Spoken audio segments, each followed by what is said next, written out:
మీరు దేవుని చెంతకు చేరి పరలోక రాజ్యంలోకి ప్రవేశిస్తారు. మీరు నమ్మకపోతే నమ్మని వారికి శిక్ష విధింపబడును. దేవుని యొక్క ఉగ్రత కంపల్సరిగా చూడాల్సిందే, మీరు ఎలాంటి యొక్క జీవితం దీవించినా. సో దేవుడు జీసస్ క్రైస్ట్ ఏ విధంగా మన మధ్యలోకి శరీరధారిగా వచ్చి ఒక మార్గమును తండ్రి చెంతకు చేరుటకు ఆయన ఒక మార్గమును మనకి సరళము చేశాడు. నీ అపరాధములను నీ పాపములన్నిటిని క్షమించి నిన్ను స్వతంత్రుడుగా ఆయన ఆత్మగా నిర్మించుకుని ఆయన ఆత్మ నీలో నివసింపచేసి ఆయన వాక్యము నీ హృదయములో భద్రపరిచి ఆయన నిన్ను కుమారుడుగా అంగీకరించి ఆయన వారసుడుగా పరలోక రాజ్యమునకు తీసుకెళ్ళటానికి రెడీగా ఉన్నాడు. మరి మీరు రెడీగా ఉన్నారా?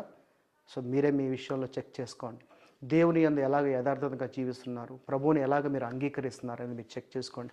ఇందులో ఎవరిని ప్రోత్సహించేది లేదు, ఎవరిని భయపెట్టేది లేదు, ఎవరిని బాగా ఎలా